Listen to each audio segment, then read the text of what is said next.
आपका स्वागत है दोस्तों हमारे चैनल डार्क मिस्ट्री पे। डार्क मिस्ट्री चैनल पे आपको ऐसी मिस्टीरियस कहानियों के बारे में और ऐसी मिस्टीरियस बातों के बारे में जानने को मिलेगा जो आपको कहीं भी किसी और चैनल पे जानने को नहीं मिलेगा। अगर आपने अभी तक इस चैनल को सब्सक्राइब नहीं किया है तो सबसे पहले इसे सब्सक्राइब कीजिए।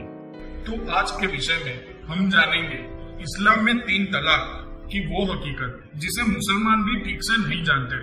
तलाक के असल मायने क्या है, आइए जानते हैं। दरअसल दीने इब्राहिम की रिवायत के मुताबिक अरब जाहिलियत के दौर में भी तलाक से अनजान नहीं थे।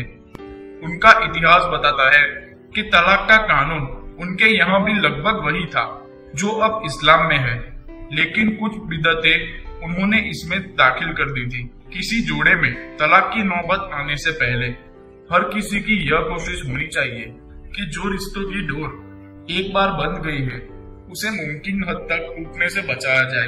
जब किसी पति पत्नी का झगड़ा बढ़ता दिखाई दे तो अल्लाह ने कुरान में उनके करीबी रिश्तेदारों और उनका भला चाहने वालों को यह हिदायतें दी है कि वो आगे बढ़े और मामले को सुधारने की कोशिश करें।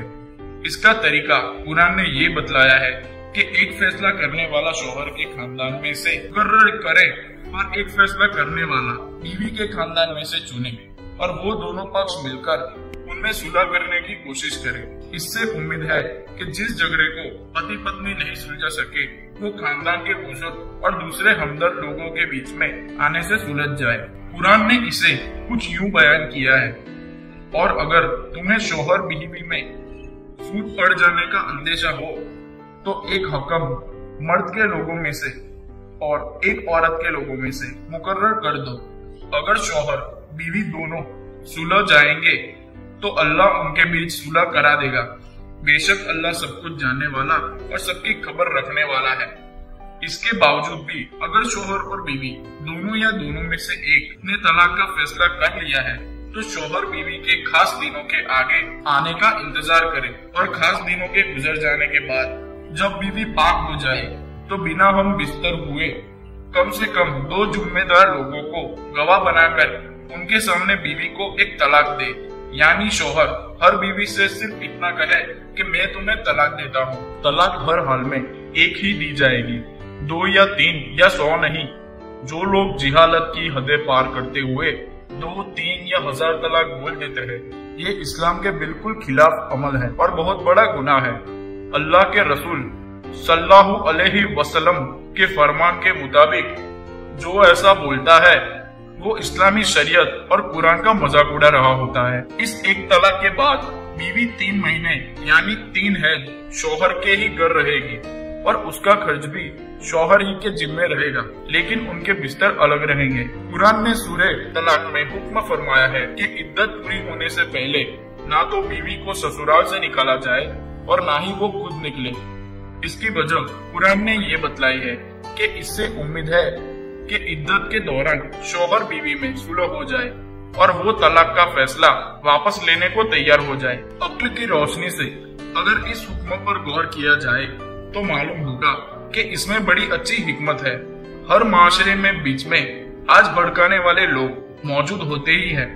अगर बीवी तलाक मिलते ही अपनी माँ के घर चली जाए तो इसे लोगों को दोनों तरफ कान भरने का मौका मिल जाएगा। इसलिए ये जरूरी है कि बीवी इद्दत का वक्त शौहर के घर ही गुजारे।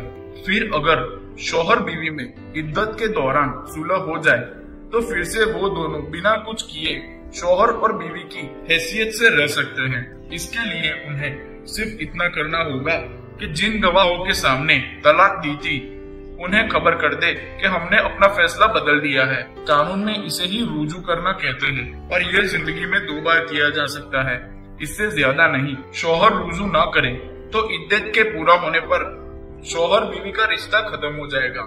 लिहाजा कुरान ने ये हिदायत फरमाई है कि इद्दत अगर पूरे होने वाली है तो शौहर को यह फैसला कर लेना चाहिए कि उसे बीवी को रोकना है या रुखसत करना है।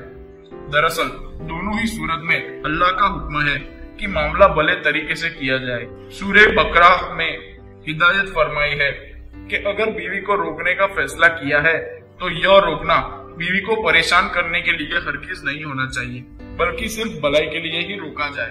अल्लाह कुरान में फरमाता है कि और जब तुम औरतों को तलाक दो और वो अपनी इद्दत के खात्मे पर पहुंच जाए तो या तो उन्हें भले तरीके से रोक लो या भले तरीके से रुखसत कर दो, और उन्हें नुकसान पहुंचाने के इरादे से न रोको कि उन पर जुल्म करो।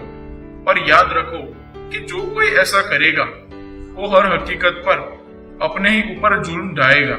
और अल्लाह की आयतों को मजाक न बनाओ और अपने ऊपर अल्लाह की नेमतों को याद रखो और उस कानून और हिकमत को याद रखो कि अल्लाह ने उतारी है जिसकी वो तुम्हें नसीहत कर रहा है।